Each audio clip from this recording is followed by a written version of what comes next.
There is a bit of a crisis going on right now, and I don't think many people are actually talking about it. It's not fundraising, it's not about volunteers, but it's actually about the accounting operations, the fiscal function itself.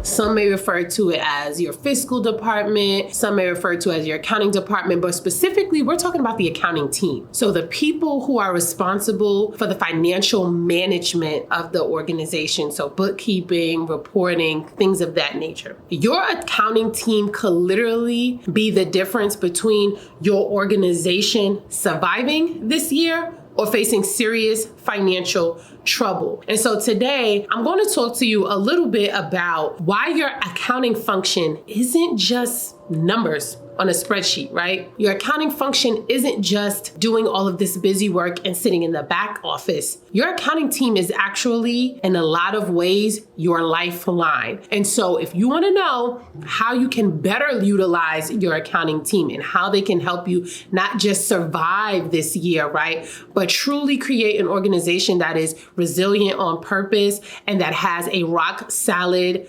financial foundation, then keep watching. So here's the reality. Right now, nonprofits are struggling with growing demands, right? Tighter funding, stricter compliance reporting requirements. And I find that executive directors tend to think, we'll get to the accounting later, or our bookkeeping is fine. But the truth is, even the small mistakes, right? Missed deadlines or weak financial systems can snowball into massive problems, from missed grant opportunities to audit failures to cash flow crises. Like, the risk is real. And if you've been a subscriber or you check into these videos, you've heard me talk about some of the experiences I've specifically had working as a controller, mainly two big nonprofit organizations here in New York, and some of the issues that was plaguing the organization and how it snowballed into missing payrolls, how it snowballed into millions of dollars in receivables waiting to be recouped, how it, snowballed into audit delays, which then if the audit wasn't done, the funders wouldn't release the funds that was owed to the organization because they wanted the audit report. And so when you hear about what really is the root of those, it's the accounting. Something was missing there. And so the process wasn't working. And then the end result, which would have been a complete audit on time or complete financials on time, wasn't happening. But when we trace it back to the source, there was a lot happening at the foundation level. And a lot of organizations right now are still experiencing those issues. So let's talk about, why does this even matter now, right? Why the sudden case of urgency? Because to be honest, it's always been urgent, right? But more so than ever, the funding environment is changing rapidly and significantly. Donors and foundations are demanding transparency.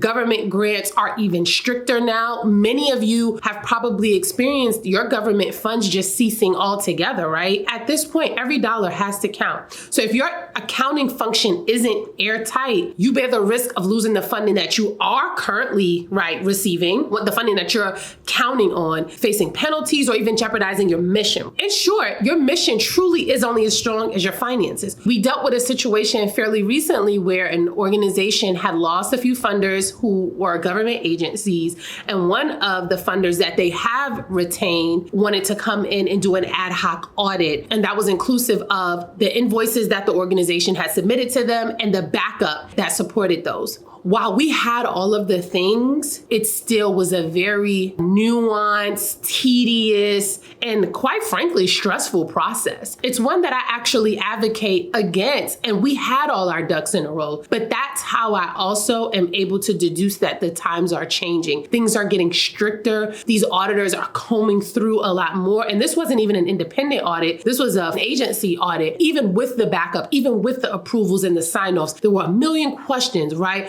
about how these things were done, why they were done, where's the backup, why is the backup this way? And so when you think about the answer to those questions, it's the accounting team that manages all of that. And so had we not had our process airtight and documented, it would have went a very different way. And I'm proud to say that the client successfully passed that audit and they have retained that agency as a funder. However, were we stressed? Yes, because we know that agencies have been pulling out for a lot less.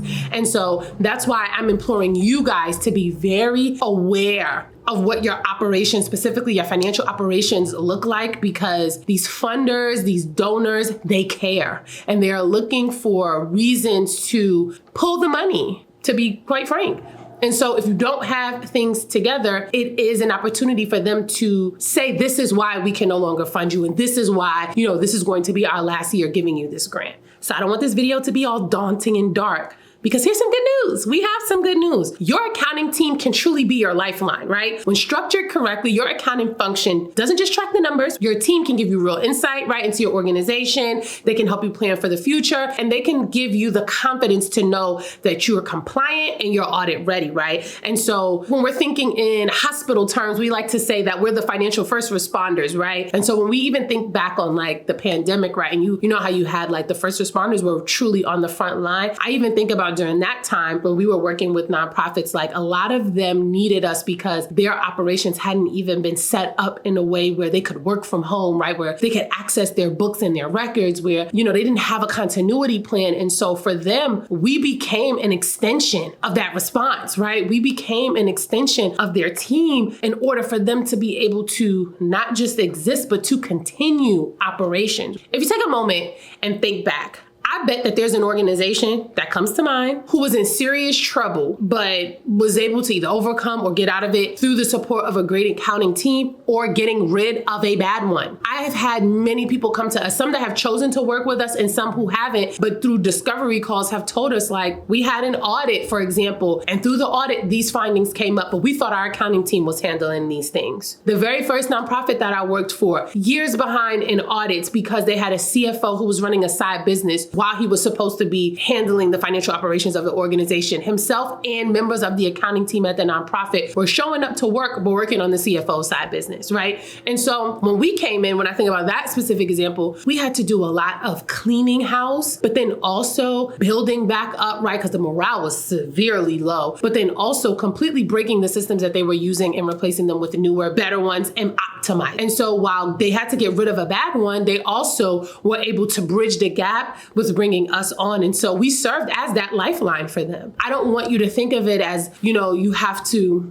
go and you have to hire all of these different people, because it's 2025. There's a lot of ways that you can build an accounting team without having to go completely in-house. However, that's going to be specific, to your organization. But I do want you to be aware that your accounting team, your accounting function is very, very important, and it needs to be a priority when you are thinking about how you are running your organization. So let's talk about what you can do to make sure your nonprofit's accounting team is truly a lifeline, right? So we want to make sure that your accounting team is an asset and not a liability. And the first thing you need to make sure that you are doing is investing in a strong foundation. And that foundation starts with the people. I've talked about on here before that I am a proponent of PPT, I like to call it people, processes, and tech. And so when we're looking at the people level, do you even have the right people in place? Because if we start there, all of the additional things that I'm talking about, some of these things have to actually be done by the people. And so if the people don't know what they're doing, it's already null and void, right? So do you have the right butts in the right seats? I'm going to hold your hand when I say this. A lone bookkeeper does not work. A lone bookkeeper does not work. I'm not trying to make a blanket statement, but I'm truly talking to the organizations that are a bit larger and are running multi-six-figure, maybe even seven-figure budget, and you are trying to manage all of your accounting operations on one bookkeeper. That's your first problem, right? So you need to make sure you have the right butts in the right seats, and there should be segregation of duties within the accounting function, right? So when you're investing in strong foundation, it starts with the people. But then if we move away from the people, do you have the right policies and processes, right? That organization that I worked for, the fiscal manual is dated in the 90s. No joke. was dated in the 90s and had not been updated. And when I went to work for them, it was 2018. So you have to have the right team, you have to have clear processes, organized records, a reliable accounting system. That same organization was using a very dated desktop version of accounting software. And it wasn't QBO, to be clear. It was actually Financial Edge. And part of bringing us in was actually to move them from the desktop version to the online version. But part of that foundation we're talking about is you have to have the right software. It don't matter how good your team is or how good your process is if the tools that they're using just don't work or don't work well for what they're trying to do, right? So that's number one, investing in a strong foundation. Number two is integrating that team, right? That good team into the strategy. I can't tell you how many times we've had to beg for a seat at the table. We shouldn't just be a back office function. We need to be at the table when you're planning, when you're budgeting, when you're forecasting, and then in the day-to-day management of the organization. You know, your program managers and your fundraisers or your development people should not be out there just making blanket decisions and applying for this grant, doing this fundraiser without talking to your accounting team. It should be a joint effort. It should be collaborative because when we're all on the same page, it's for the good of the organization. So make sure that you are integrating your accounting team into the organization strategy. And that also means if you know you're going to go after certain grants or you're expected to bring in certain funding, what is tied to that? If it is going to require a certain level of accounting and a certain level of reporting, your accounting team does that, so they need to be in on it. They need to understand what's going to be expected of them. And so that is point two. The third thing you can do to make sure your accounting team is truly a lifeline is make sure that the team is prioritizing audit readiness, right? Unexpected audits can be very stressful. So we're not even talking about your annual audit. We're talking about these agency audits where the funder can come in and say, hey, I am coming in next month and I'm auditing, all invoices from Q2 to Q4, right? And that just happened to us. You want to make sure if your accounting team is prioritizing audit readiness, that means that they should be making sure the books are always clean, always in compliance, right? And that means, if there's restricted funds, are they tracking those appropriately? Are they making sure that the spending is only happening in allowable, right, budgeted areas, right? Are they ready at a drop of a hat to show funders where expenses went?